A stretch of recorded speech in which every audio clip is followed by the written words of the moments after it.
අද අපි මේ සියලු දෙනාම සිටින්නේ මාධ්‍ය මහතුරුත් අපි ඔක්කොම සමස්ත ලංකා බෞද්ධ මහා සම්මේලනයේ ප්‍රධාන කාර්යාලයේ සිට තමයි මේ මාධ්‍ය සාකච්ඡාව අපි එළි දක්වන්නේ. දැන් මට පෙර ජනක බෝධිනන්ද මහත්මයා කතා කරා එතුමගේ සියලුම කතාවල් සත්‍ය ප්‍රකාශ. අපි විශේෂයෙන්ම මාධ්‍යට ස්තුතිවන්ත වෙන්න ඕන. මෙවැනි අපරාධ සහ සොරකම් අපිට දැනගන්න ලැබුණේ මාධ්‍යයෙන්.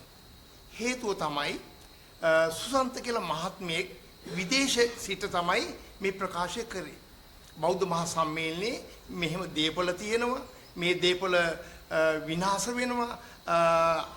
අයිතු ප්‍රයෝජන සඳහා පාවිච්චි කරනවා. දේපල සොරකම් කරනවා, මංකොල්ල කරනවා. එවැනි වචන කීමින් ඒ මහත්මයව ප්‍රකාශ කළා.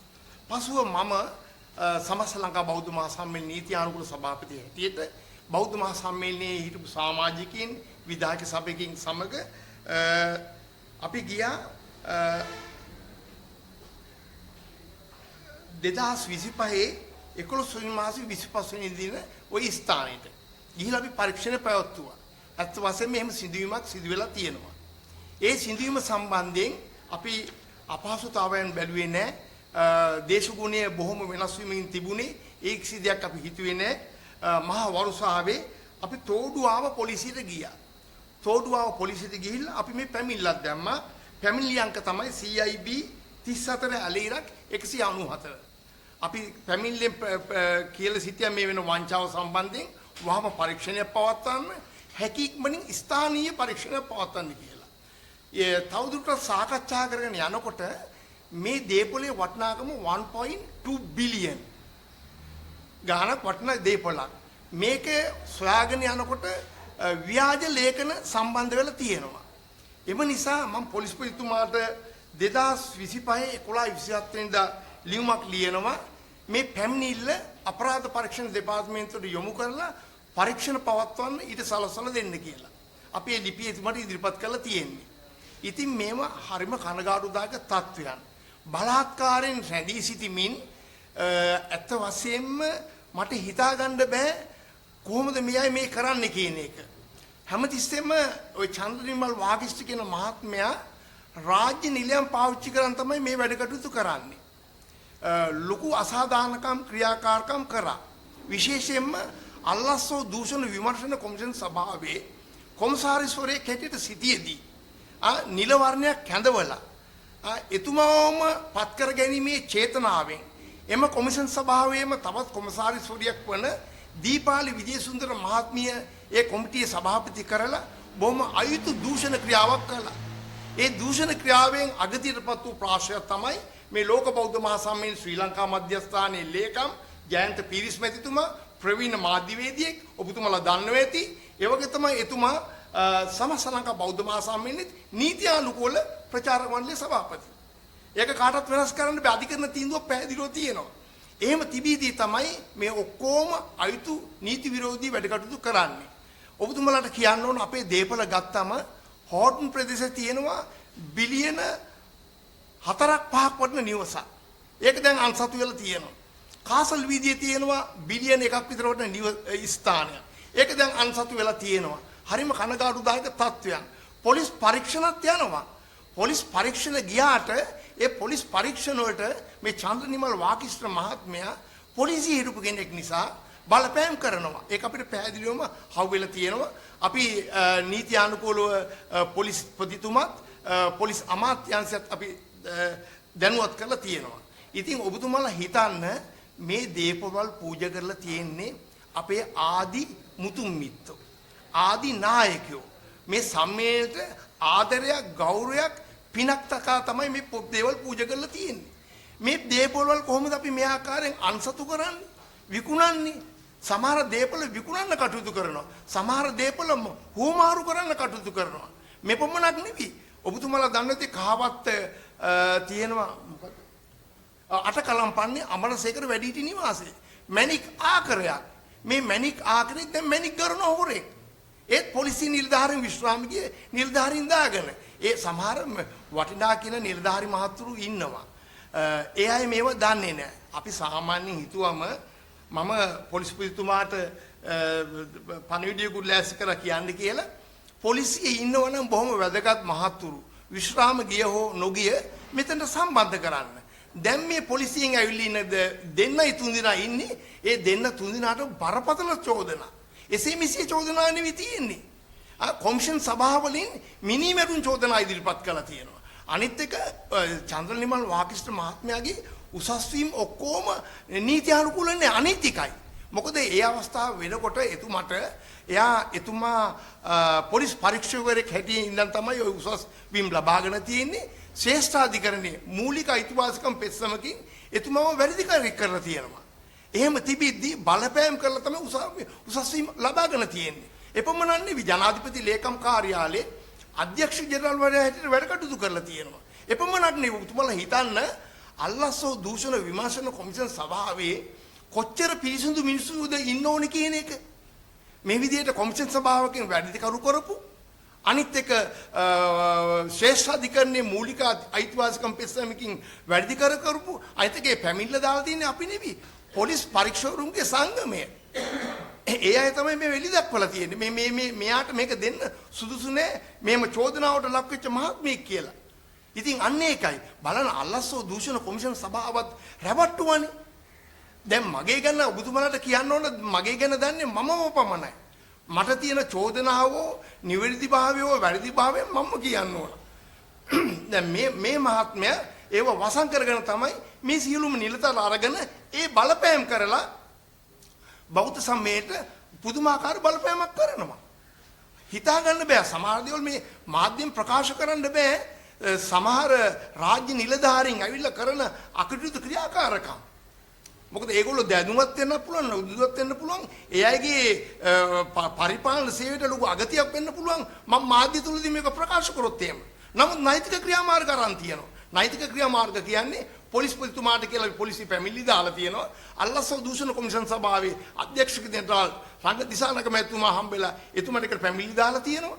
ඒව දැන් ක්‍රියාත්මක වෙමින් පවතිනවා. අපි ඇත්ත වශයෙන්ම සාධාරණයක් නෙවි. අපි ඉල්ලා සිටිනවා මේ ආයතන වලින් අපිට නීතියානුකූලව විස්තරාත්මකව නීතියේ තියෙන සාධාරණත්වය අපිට පෙන්වන්න කියලා. මොකද ඒ ආයතන වල නිරුදු ඉන්න නිලධාරීන් මේ ආකාරයෙන් වැරදි කරනවා නම් අර කතාවක් තියෙනවානේ.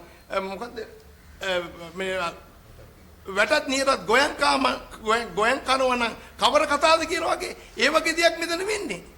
ඔක්කොම කට්ටිය රවට්ටමින් තමයි මේ ගමන යන්නේ.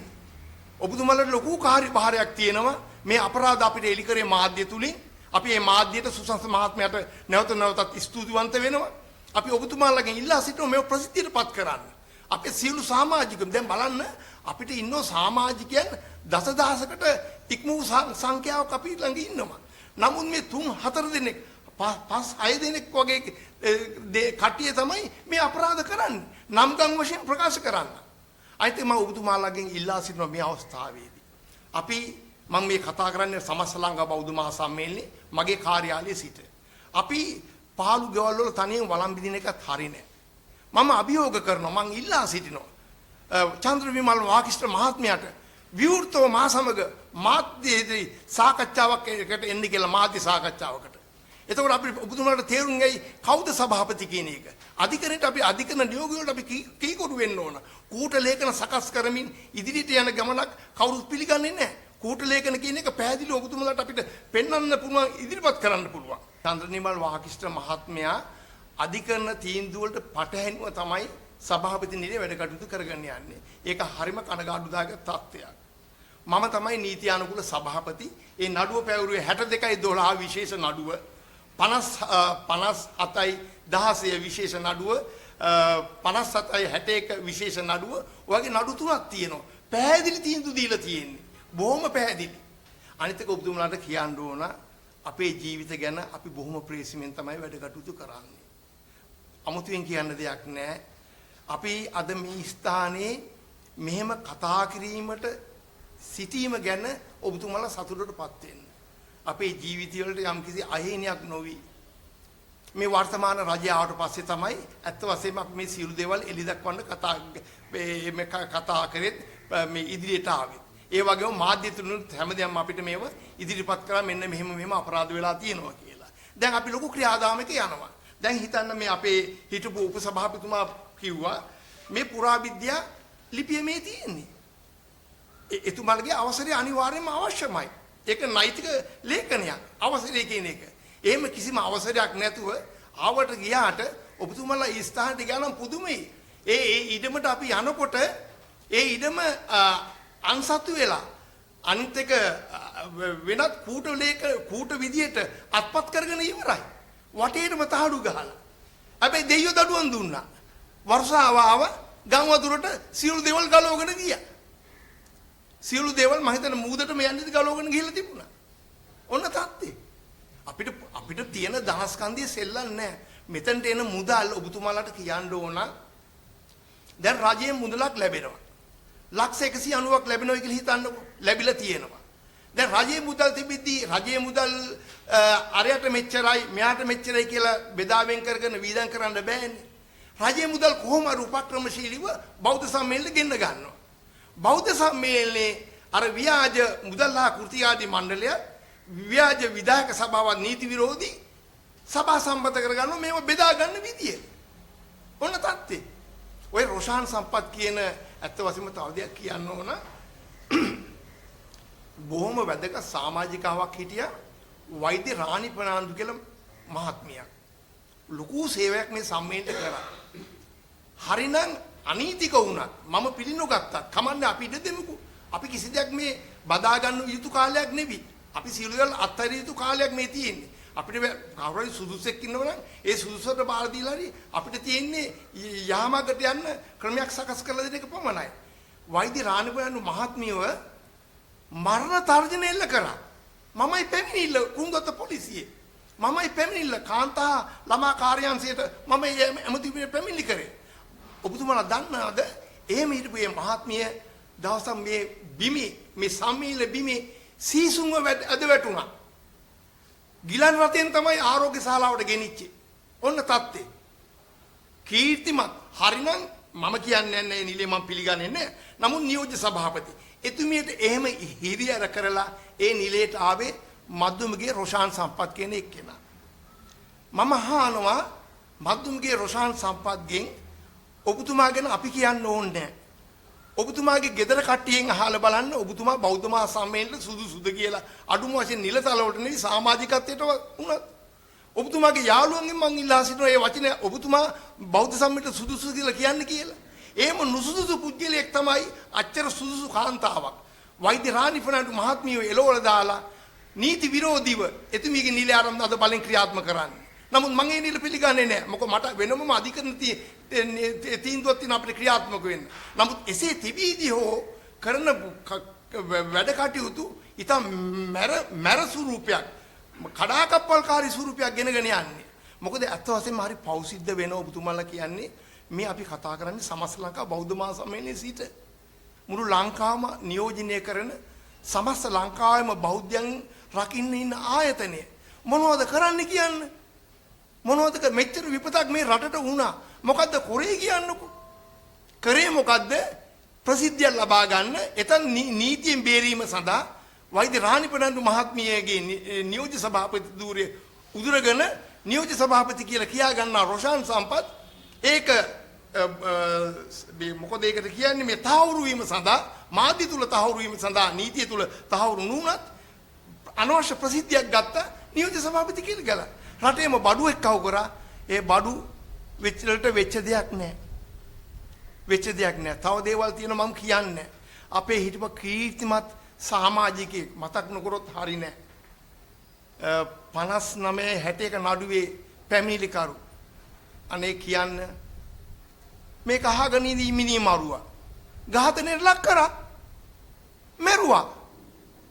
මම නොකියුවොත් මට පාපයක්. එතුමා කොහෙන් ඉඳන් බලන් ඇත්තේ ඇයි උඹ මේක කියන්න බැරි කියලා. ඝාතනයට ලක් වුණා. ඝාතකයෝ යහතින් ඉන්නවා. ඔන්න තත්ත්වය. මම පොලිස්පතිතුමාගෙන් ඉල්ලා සිටිනවා. මාව කැඳවලා ගන්න මේකට කට උත්තරයක්. ගන්න කට උත්තරයක්. අනිත් එක මේ දැන් මේ ලියුම ගැන බලනකොට මේ පුරාවිද්‍යා දෙපාර්තමේන්තුවේ ලියුම සමස්ත ක්‍රියාදාමයේම අල්ලසා දූෂණ. අල්ලසා දූෂණ ක්‍රියාවක් තියෙන්නේ. මේව කරන්න පුළුවන්ද? මේ ලිපිය නිකුත් කරලා තියෙන්නේ 2025 12 26 වෙනි දින ලිපිය නිකුත් කරලා තියෙන්නේ. දවස් ගාණක්වත් නැහැ. අපි නීති අනුකූලව යනවා අපි වැඩ කටයුතු කරනවා. කරුණාවෙන් ඉල්ලා සිටිනවා වැරදි කරපු මිනිස්සුන්ට දැන් හරි මෙතන යන්න.